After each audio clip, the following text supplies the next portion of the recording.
Welcome back. Well, gas prices are becoming the inflation story again. And this is where inflation stops being abstract. Most people do not follow the CPI reports closely. They don't read the Fed speeches. They don't sit around studying bond yields or oil futures. But everybody sees the gas pump. Everybody sees that giant number on the sign when they drive by. And when that number starts moving higher, people notice immediately. And that's why gas prices matter so much. Gas is not just another price.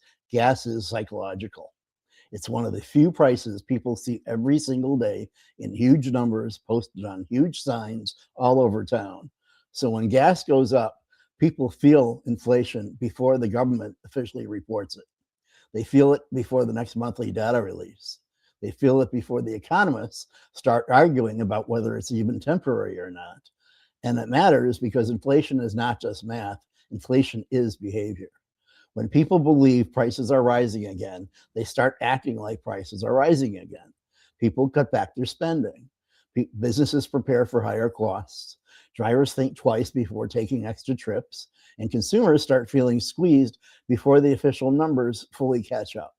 And this is where we are now. Gas prices are becoming the warning light for the economy, not because gas is the only thing that matters. Of course not. But because gas is often the first place, regular people realize something is changing. And the problem is, it's not hitting in a normal economy. People are not starting from 2019 prices. They're starting with already significantly higher prices from the last inflation wave after COVID.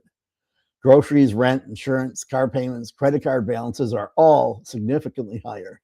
So when gas goes higher now, it's not just one more expense. It's one more expense stacked on top of much higher prices that never came back down.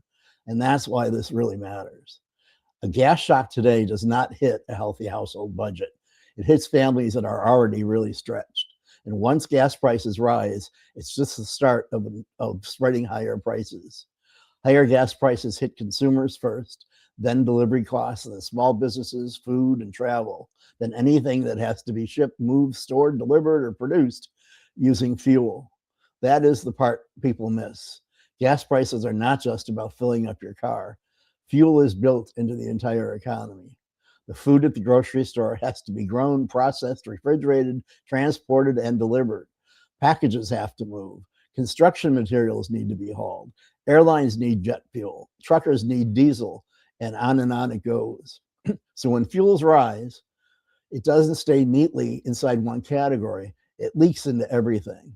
And that's why this can turn into another inflation wave. Maybe not overnight and maybe not all at once.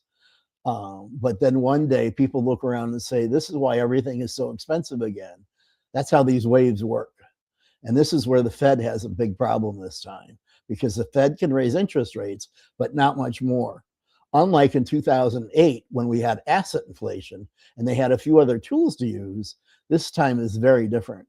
This wave of inflation is coming from oil prices doubling and maybe even more if the war starts back up again.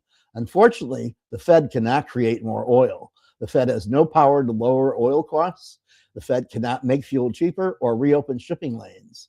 The Fed cannot make groceries cheaper to produce. So if gas prices are rising because of oil, war risk, supply disruption, shipping costs, or energy, then the Fed's hands are really tied.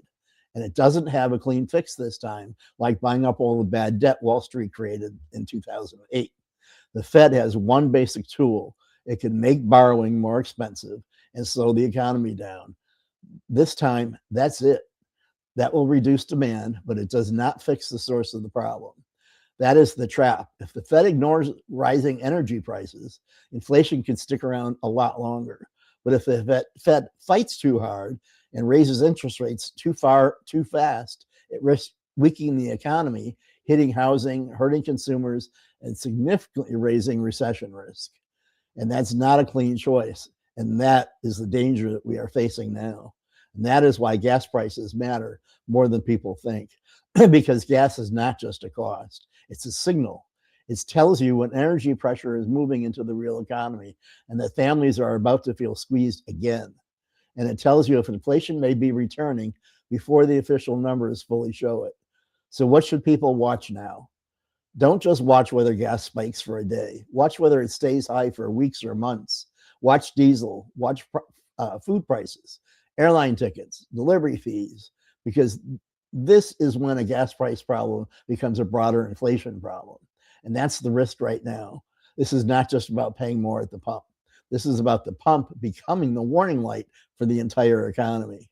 Gas prices are not the whole inflation story, but they may be the first place regular people realize the inflation story is back.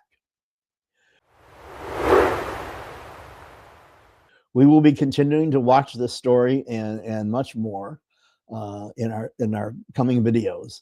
Please like and subscribe to this video and comment below. We really appreciate your support, and this is what helps grow the channel and the YouTube algorithm. So I really appreciate if you would like this video again, comment and share, and subscribe to the channel. Thank you, and I'll see you on the next one.